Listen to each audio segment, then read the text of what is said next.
So apparently we are generally operating at far less than full capacity, maybe even a third. Is that true? Absolutely. Yes. We are dictated by our own boundaries. We set them. And when you tell your body that this is the limit, when you tell your body, I'm doing a 9 to 5 job and by 5 o'clock it has to be finished, there's a reactive process that psychologically changes things. And so we must remember that the boundaries we set are our own boundaries. Linked to that, we are not feeding ourselves properly. We're not feeding our systems properly. We're not fueling. You fuel your car properly. You put in unleaded petrol, you put diesel in, it won't work. So by fueling your body properly, by looking at the boundaries you've set yourself, and maybe it's what's happened in your previous life, what someone's told you at school, these boundaries are the things that limit us. But most importantly, we all run a level of chronic inflammation. This is energy being burnt, going nowhere. Energy that Just while we're sitting there. just whilst we're sitting, energy that could be utilized for brain power, for mechanical power, for creative power, is being utilized in the wrong way.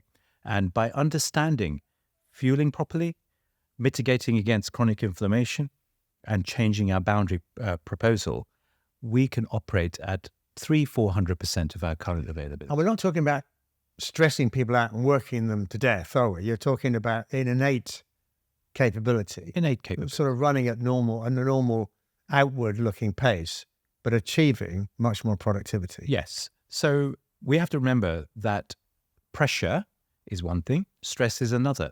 Stress is created in our brains. When we get a task, we can either look upon it as something that's challenging, but we'll grow from it, or you can look upon it as I'm going to collapse and the implications will be this. Subject to how you view it is whether it's stress or not. And I think the key thing here is that when you're depleted or your brain is busy doing many things that are going nowhere, you're more likely to react and become fight or flight than see it as a challenge. So it's all interlinked. So this is not about doing more hours at work. It's about creating bandwidth to do other things. Right. So if you're the Prime Minister of this country and you want greater productivity, you don't just give people another day off a week so they can sit around and do nothing. You address this particular issue, and before you do anything else, we will become more productive. Not only more productive, more healthy, more joyful, less ill. Right. So it's beyond our imagination of what we can achieve. And with that, who knows what creativity, what geniuses come out. But we're restricting ourselves through the environment we're living in, through chronic inflammation and expectations set by traditional cultures. Okay, so that's really interesting. But something else that is a factor in our modern world, which is a bit of a sort of macho thing, is called multitasking. In other words, you can sit at your desk and you can process 5 different tasks at once. You get into one task, get interrupted, get into another one, and basically keep the whole thing moving forward and therefore achieve much more by the end of the day. I think your view is multitasking is rubbish. My view is this, that if our endpoint is just clearing our desks, if that is what we want to achieve, then I can see why multitasking is favorable.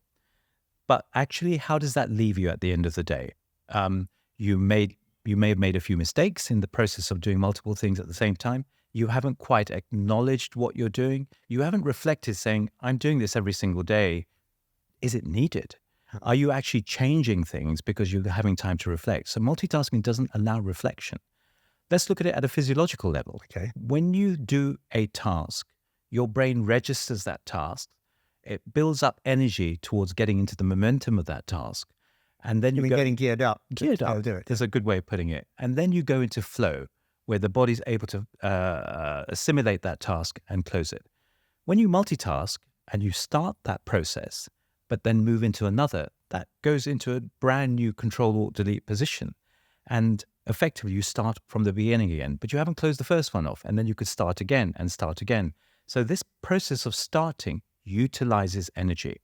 But more importantly, those tasks aren't completed or closed.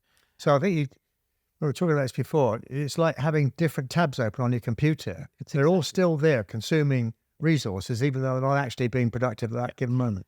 They're in your back office. You're aware of them, and that awareness is energy. Now, for me, you could achieve all those tasks you wanted to do by monotasking properly. So by monotasking, you analyze the task in front of you. You give your brain a boundary about how long it would take. You almost compete with your brain saying, I'm going to do that in 2 minutes. And what will happen is your cortisol or your level of energy will go up, you'll go into flow, and you'll complete that task. And effectively, you'll shut that door. Now, the shutting process of that door means that when you open the next one, there's a lot of energy. There's no back office leftover energy left. No residual. No residual. Remnants of the other one. Less mistakes. There's a system. More reflection. And perhaps you'll analyze the necessity of doing things, which become just part of a process. So start a task, finish a task, if possible.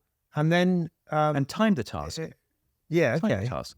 And deal with interruptions. So the interruption might be, just give me a couple of minutes and I'll be with you. Yes. An awareness of your environment.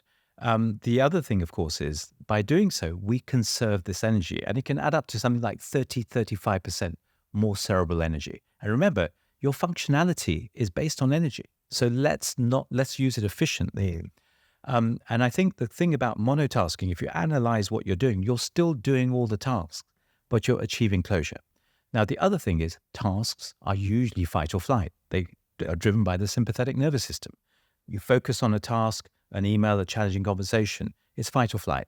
And after each task, you need to balance that out. So the sympathetic is the fight or flight. The parasympathetic is let's calm you down again. So after each task, get up. We've already talked previously about how sitting creates chronic inflammation. Get up, move, and most importantly, breathe. Deep breathing through your nose, breathing out through your mouth. When you breathe through your nose, you create something called nitric oxide. It's anti-inflammatory. It regenerates. 1 or 2 minutes is all you need. And if you did only 1 or 2 minutes every hour, it doesn't sound like a lot, but it makes a massive difference. Well, I just give me another thought, which let me just test on you, which is that if you're running multiple tasks at once and this just accumulates, you're pushing them all forward roughly in the same sort of time, then there's lesser reward systems. What happens when you start a task and finish it? You give your body a reward. Absolutely. An achievement. Absolutely. A pat on the back. So I've done that task. Doesn't it feel great? Yeah. I think we need those. If you're pushing them all through, yeah, you don't get your reward system till the end of the day. Maybe you actually haven't finished anything. Yes. And remember, the reward system is very powerful in how our brain works. It tells the body that it's good. So this is not just about how your brain works. It's not just the additional energy you're creating in your brain. It's what you're sending down through your parasympathetic nervous and mitigating chronic inflammation. So it doesn't take a lot. And our culture is very much about, let's do everything and then we'll go to the gym and then we'll diffuse. You don't have to. You can diffuse on a regular basis because you've got to remember you're going up and you need to come down. You're going up and you need to come down. And the body can carry on longer with that. It also leads to a better atmosphere, a better environment, and people start respecting your place. So I think monotasking is powerful physiologically and also in the workplace performance. Multitasking is, just like you say, lots of tabs open in your computer. It slows the computer down. If it slows the computer down, it is a problem. Okay. So back on the capacity, as you get older, you get to my age, you're generally, I think you would, if people said, my capacity is far less than it was. So maybe it's a third if you're younger. Maybe when you get to my age, it can be sort of 10%. Does that need to be, or? No, absolutely not. Again, you again have to look at the fact that your body can regenerate. So to increase your capacity, you need to still address those fundamentals of protecting yourself, i.e. looking at how you sleep, you get good circadian sleep, look at the pollutants in your environment, look at the white light in your environment. These are the invisible stressors. Try and mitigate those. Fix your defense, your gut. Your primary defense is your gut. Get it fixed at any cost, not just through what you're eating, but through stress management and also supporting the microbiome. Very important. And then once things are in your body, it's the liver's job. The liver is the doorman once you're in there. A lot of illness is due to the fact that the liver's congested. It's dealing with so many contaminants. It has a waiting list. So these things can create chronic inflammation. So protect the cell, feed the cell. And it will continue. And then challenge it, because the body loves short-term stress. We talked about that. You only grow in periods of stress. So challenge your body and you'll change your boundaries. But the majority of capacity issues, yes, they can be physical, but they're also psychological. So don't accept, when you get, quotes, older, whatever that means, don't accept that your capacity is going to reduce. No. And also, there are examples around the world where people have done amazing things at different ages. They've gone beyond the boundaries of what we call normal human capability. That superhero is in all of us. Yeah. We just need a reason to do it and understand why we're not able to do it. And once we can get that sorted, all of us can live to a much better capacity mentally, physically, And psychologically. enjoy the time much more. Absolutely. Yeah.